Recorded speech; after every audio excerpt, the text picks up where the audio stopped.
বুখারী কিতাব লিখছেন, আসলে কিতাবের নাম কিন্তু বুখারী না। ইমাম মোহাম্মদ ইসমাইল যেই নগরীর মধ্যে জন্মগ্রহণ করেন ওই জায়গার নাম বুখারা শহর। কি শহর?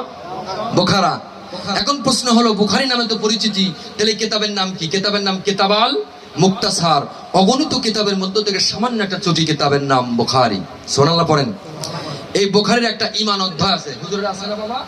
বাবু ঈমান, বাব মানে অধ্যায়। ঈমানের একটা অধ্যায় আছে না?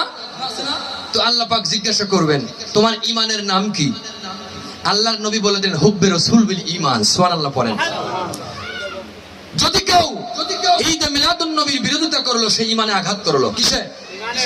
কারণ আমি বলছি, ঈমান হচ্ছে কলসের তলা। ঈমান নাই, তলা নাই, পানিও থাকবো না, ঘিও থাকবো না, মধুও। তলা আছে, যা দিবেন তাই। নামাজ, রোজা, হজ, যাকাত সব থাকবো যদি নবী নামের ঈমানের দৌলত থাকে। সুবহানাল্লাহ পড়েন। এজন্য আগে কার সাথে যাওয়া দরকার? ঈমানের সাথে না আমলের সাথে? আগে ঈমান, আগে ঈমান, আগে ঈমান, তারপরে আমল। একদল পাগল থাকবে যার আমল নাই, কিয়ামতের দিনে হাকাইতে ফেরেশতারা নিয়ে যাচ্ছে, যাবে আল্লাহর নবী বলে কারা? বলে এরা যে কারা তাও জানি না, তবে আল্লাহ বলছে এরা জাহান্নামী। আল্লাহ বলছে এরা জাহান্নামী। দয়াল নবী একটু পেছনের দিকে তাকায়, দেখবে কিছু নাই, কিন্তু নবী প্রেমের নূর দেখা যায়। ব্যাপার এদের মধ্যে তো ব্যাপার আছে রে। তখন ফেরেশতাকে বলে, দাঁড়াও দাঁড়াও, আমি রহমতের হাত দিয়ে এদের নেকি বদি ওজন করতে চাই। সুবহানাল্লাহ পড়েন। ফেরেশতারা বলবে, ইয়া রাসূলুল্লাহ, আলিমুল হাকিম তো বিচার করেছে, আর কোনো সুযোগ নাই, বলতে দেরি রে। আমার আল্লাহ ডাক দিয়ে বলবে, ফেরেশতা মুখে লাগাম দাও, হোল্ড ইওর টাং। তোর জবানে তুই জিহ্বায় লাগাম দে, কারণ আজকে বিজয়ের দিন, বিজয়ের পতাকা আমি যার হাতে দিয়েছি, রহমার কামলেওয়ালা। খবরদার, বন্ধু যা বলবে তাই। বন্ধু যান, আপনার যদি ডাউট হয় এদের মধ্যে কোনো ব্যাপার আছে, আপনি নিয়ে যান, আপনি এদের নেকি বুদ্ধি ওজন করেন।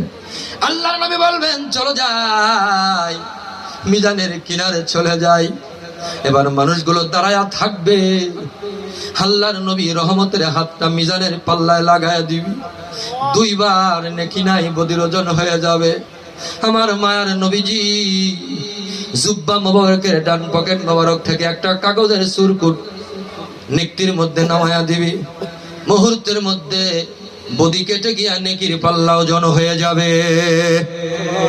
আল্লাহ বলবেন, বন্ধুরে কি কারিগর আপনি, কি মজেজা আপনার, জাহান্নামগামী মানুষগুলোকে জান্নাতি বানায়া দিলেন, কি কারিগর আমি আল্লাহ শুনতে চাই। সুবহানাল্লাহ পড়েন।